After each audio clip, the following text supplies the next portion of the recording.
Happy Liver claims to offer, quote, European Pharmaceutical Grade Liver Protection, as if that somehow makes it different from regular liver support sold in North America. But let's actually look at the ingredients and the research behind them for liver health. Vitamin C and inositol are nutrients that are not typically used as liver treatments, although there's some weak evidence suggesting they may slightly help people with fatty liver disease. For example, one clinical study found that taking 250 to 2,000 milligrams of vitamin C daily led to small improvements in certain markers related to liver health and blood sugar control. Likewise, a small study in people with obesity and fatty liver found that myo-inositol improved aspects of metabolic health, such as cholesterol and blood sugar levels, but it did not appear to improve markers of actual liver function or liver damage. So while certain nutrients may modestly support overall metabolic health in people with liver conditions, that doesn't really translate into meaningful improvements in liver function itself. And in the case of Happy Liver, this probably doesn't matter anyways, because the amounts of vitamin C and inositol included are so small that they're unlikely to have any noticeable effect on either liver health or general health. By the way, I review a lot of supplements here, so subscribe and hit the bell to stay updated, and support me on Ko-fi if you enjoy the content. Milk thistle extract is one of the few ingredients in the formula that actually has a long history of use for liver-related issues. Its main active compound, collectively known as silymarin, has been widely studied for conditions involving liver damage. But despite all the attention and marketing surrounding milk thistle, the actual scientific evidence is mixed and far less impressive than many supplement companies make it sound. Some studies suggest milk thistle may slightly improve liver enzyme levels such as AST and ALT in people with alcoholic liver disease or viral hepatitis. A few studies even suggest it could modestly reduce mortality in alcoholic liver disease. However, these effects tend to be small, and more rigorous studies have also questioned whether these small improvements actually translate into meaningful long-term health benefits for most people. When it comes to fatty liver disease, the evidence is even less convincing. Some studies report mild improvements in liver enzymes, while others show no significant benefit at all, especially in people with more advanced fatty liver disease involving inflammation and liver damage. Overall, milk thistle may offer some limited protection in short-term or mild liver stress, but its usefulness in chronic or serious liver disease appears fairly limited. It's also important to find out that many of the studies showing benefits used specialized extracts at doses often exceeding 400 milligrams per day. Happy Liver provides a somewhat lower dose at 300 milligrams. The formula also contains Pueraria Extract, which is derived from plants in the Pueraria genus, most often kudzu or closely related species. These plants are chemically very similar and contain many of the same active compounds, particularly an isoflavone called Puerarian. In practical terms, a supplement containing, quote, Pueraria extract standardized to Puerarian is essentially very similar to a kudzu extract supplement, since they come from the same plant family and contain many of the same active compounds. Despite being marketed for liver health, kudzu and Pueraria extracts have not been shown to directly improve liver function or repair liver damage. The one area where they may have some usefulness is in reducing alcohol intake. Some studies have found that heavy drinkers who take certain kudzu extracts consume less alcohol when given the opportunity to drink. Other research shows that taking kudzu before a binge drinking session can reduce the number of beers consumed compared to placebo. However, kudzu does not appear to reduce alcohol cravings themselves, nor does it seem particularly effective for long-term sobriety or chronic alcohol use disorder.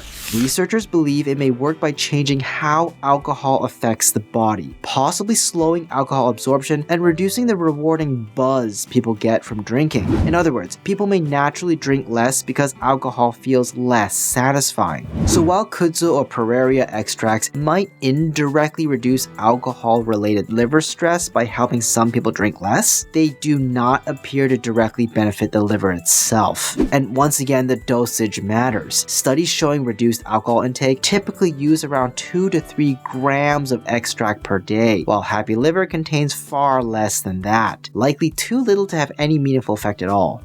Some people believe methionine may help support liver health because the body uses it to produce important compounds involved in detoxification and antioxidant defense, including SAMe and glutathione. Glutathione in particular helps protect liver cells from oxidative damage, so the theory is that giving the body more methionine could help the liver produce more glutathione. But in practice, there's no strong clinical evidence showing that methionine supplements actually improve liver health in people. In fact, the opposite may be true. People with alcohol-related liver disease often already have high methionine levels because their damaged livers struggle to properly convert methionine into glutathione. And in people with serious liver conditions like cirrhosis, too much methionine may actually worsen existing liver damage. This highlights an important point. Just because a substance is a precursor to something beneficial doesn't mean the precursor itself is beneficial. In this case, methionine only becomes useful after the body converts it into compounds like glutathione. That conversion process is usually the limiting factor, not the amount of methionine already present in the body. Simply adding more methionine doesn't necessarily increase glutathione production, and in some cases, excess amounts could even be harmful. The only upside here is that happy liver contains such a small amount of methionine that it's unlikely to cause any problems. The formula also contains turmeric, which includes an active compound called curcumin. Curcumin has shown some promise for people with non-alcoholic fatty liver disease, or NAFLD. Clinical studies suggest that taking curcumin daily may help reduce the severity of fatty liver disease and improve certain metabolic markers associated with it. Some studies also show reduction in liver enzymes like AST and ALT, which can indicate lower levels of liver stress or damage. However, there's an important catch. Most of the studies showing benefits use concentrated curcumin extracts, not regular turmeric powder, and they typically used very large doses, often hundreds of milligrams to several grams per day. The amount included in happy liver is nowhere near those levels, making it very unlikely to have any meaningful effect on fatty liver disease or liver function in general. So how effective is happy liver overall? Realistically, probably not much more effective than taking a standard milk thistle supplement by itself. And if you don't already have a diagnosed liver condition such as fatty liver disease or viral hepatitis, even milk thistle itself is unlikely to do much, since a healthy liver already functions very efficiently on its own. Most of the other ingredients are included at doses that are too low to have a meaningful impact on liver health.